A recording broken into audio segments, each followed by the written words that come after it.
अस्सलाम वालेकुम व्यूअर्स, उम्मीद करती हूँ आप सब ठीक होंगे। शुरू करती हूँ अल्लाह के नाम से जो नहायत रहम करने वाला है। मेरा आज का टॉपिक है अल्लाह के कानून के पाबंद।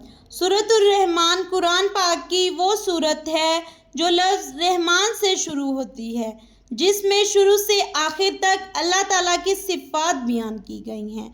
यहाँ पर एक जगह अल्लाह ताला फरमाते हैं कि सूरज और चाँद एक हिसाब के पाबंद हैं और तारे और दरख्त सब सजदा रेज़ हैं, यानी आसमान के तारे और ज़मीन के दरख्त सब अल्लाह ताला के कानून के पाबंद हैं। इन दोनों आयतों में जो कुछ बयान किया गया है, इससे मुराद ये है कि इस कायनात का सारा निज़ाम अल्लाह ताला के हुक्म के ताबे है और इसी की अताअत में चल रहा है। ज़मीन से लेकर आसमानों तक ना कोई खुद मुख्तार है, न किसी और की खुदाई इस जहां में चल रही है, न खुदा की खुदाई में किसी और का दखल है।